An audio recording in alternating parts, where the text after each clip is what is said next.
दोस्तों, अगर आपके घर के नलों में पानी का जो प्रेशर है वो कम आ रहा है या फिर कभी कभी ऐसा देखा जाता है कि आप एक नल को चालू करते हो तो तुरंत दूसरे नल में पानी का जो प्रेशर है वो कम हो जाता है, तो ये वीडियो आपके काफी काम में आने वाला है। क्योंकि बहुत बार लोगों को ऐसा लगता है कि अब उन्हें पूरी पाइपलाइन जो है उसे चेंज करवाना पड़ सकता है, जिसमें कि काफी ज्यादा पैसा खर्च हो सकता है और काम करना भी काफी मुश्किल हो जाता है। लेकिन सच क्या है? देखिए दोस्तों, सच ये है कि कई बार पानी का जो प्रेशर है वो कम होने के पीछे कोई बड़ा कारण नहीं होता है, बल्कि कुछ छोटे कारणों की वजह से भी आपके नलों में पानी का जो प्रेशर है वो कम हो सकता है। जैसे कि कभी कभी आपका जो टैब है उसके फिल्टर जाली में कोई गंदगी जमा हो जाती है, या फिर एयरलॉक बन जाता है, या फिर कभी कभी आपका जो प्लम्बिंग कनेक्शन है उसकी प्लानिंग अगर गलत तरीके से हो जाती है तो वहां पर भी आपको नलों में पानी का जो प्रेशर है वो कम दिखाई दे सकता है।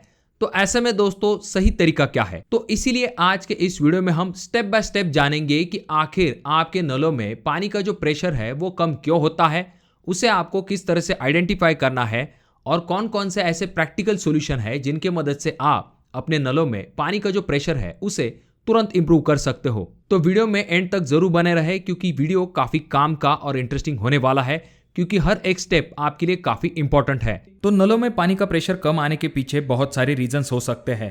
पहले आपको पता होना चाहिए कि किस वजह से आपके नलों में प्रेशर नहीं मिल रहा है। इसके लिए पहला स्टेप आप करके देख सकते हो, जहां पर जब आप नलों को चालू करते हो तो आपको यह आइडेंटिफाई करना है कि सिर्फ एक नल में दिक्कत हो रही है या फिर सभी नलों में पानी का प्रेशर जो है वो आपको कम मिल रहा है।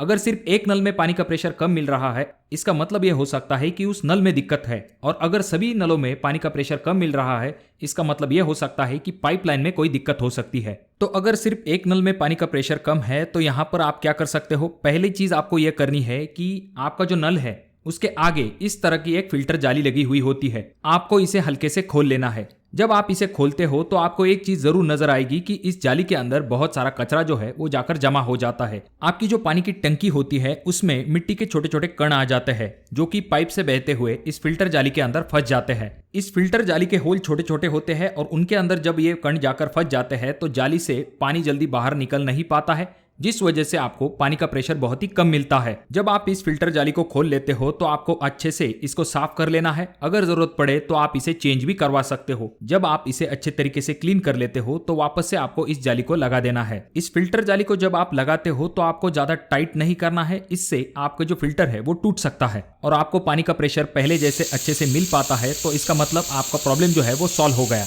और दूसरी दिक्कत जो कि नलों में देखी जाती है कि नलों में जो स्पिंडल होता है, जैसा कि आप अगले वीडियो में देख सकते हो, इसे स्पिंडल कहा जाता है, जो कि खारे पानी की वजह से अक्सर ही जाम हो जाता है। खास करके जो रोटेटिंग डिस्क होती है या फिर जो स्टेशनरी डिस्क होती है, वहां पर कचरा जाकर जमा हो जाता है, जिस वजह से स्पिंडल जाम हो जाता है और आपको पानी का प्रेशर नहीं मिलता है। और अगर ये स्पिंडल सही तरीके से काम नहीं कर रहा है, ऐसे समय में आप इसे चेंज भी कर सकते हो। अगर आप इसे चेंज कर लेते हो तो आपका प्रॉब्लम सॉल्व हो जाएगा। अब जो दूसरी केस हमने देखी थी जहां पर नलों में प्रॉब्लम नहीं होता है बल्कि प्रॉब्लम आपके पाइपलाइन में होता है, तो वहां पर आप क्या कर सकते हो ये हम जानते हैं। जब हम नल को खोलते हैं और पाइप को चेक करते हैं तो पाइप में से ही अगर पानी का प्रेशर कम आ रहा है, इसका मतलब ये कि आपका पाइप जो है वो चोक हो गया है। इसके लिए कुछ प्लम्बर प्रेशर पंप का इस्तेमाल करते हैं, जहां पर वो पाइपलाइन का जो पानी है उसे रिवर्स डायरेक्शन में फ्लो करते हैं प्रेशर पंप की मदद से। जिससे होता यह है कि अगर वहां पर पाइपलाइन में कुछ प्लास्टिक या फिर कोई कचरा वगैरह जमा हो जाता है तो वो रिवर्स डायरेक्शन में पीछे की तरफ से निकल जाता है, जिससे कि आपका पाइप क्लीन हो जाता है और वापस से आपको पाइपलाइन में प्रेशर मिलता है। अब अगली गलती के बारे में बात करते हैं जिस वजह से लोगों को नलों में पानी का प्रेशर बहुत ही कम मिलता है, और वो गलती होती है एयर वेंट को न निकालना। पैसे बचाने के चक्कर में या फिर काम बचाने के चक्कर में कुछ जगह पर एयर वेंट नहीं निकाला जाता। इसका नुकसान यह होता है कि जो पाइपलाइन होती है उसमें एयरलॉक बन जाता है, जिस वजह से पानी का जो डायमीटर है वो कम हो जाता है और आपको पानी का प्रेशर बहुत ही कम मिलता है। इस चीज से बचने के लिए आप एयर वेंट दे सकते हो, जिससे कि एयरलॉक नहीं होगा और आपको पानी का प्रेशर अच्छे से मिल पाएगा। और कुछ जगह पर ऐसा देखा जाता है कि किसी एक नल को शुरू करने के बाद अगले नल में पानी का प्रेशर कम हो जाता है। यह होता इसी वजह से कि जो छोटी लाइन्स होती है उनके अंदर ही बहुत सारे कनेक्शन कर दिए जाते हैं, जिस वजह से पानी का प्रेशर सही तरीके से नहीं मिल पाता। इसके लिए आप क्या कर सकते हो, लूपिंग लाइन का इस्तेमाल कर सकते हो, जिस वजह से सभी नलों में एक समान पानी का प्रेशर आपको मिल सकता है। या फिर आप अलग अलग कनेक्शन दे सकते हो उन नलों के लिए, जिससे कि आपको पानी का प्रेशर सही तरीके से मिल सकता है। तो अगर आप इन बातों का ध्यान रखोगे तो डेफिनेटली आपके नलों में पानी का जो प्रेशर है उसमें जरूर इंप्रूवमेंट आपको दिखाई देगी। अगर आपको ये वीडियो यूजफुल लगा है तो जरूर इसे लाइक कर दीजिए, और अगर आपके कोई सवाल है तो कमेंट बॉक्स में कमेंट जरूर कीजिए।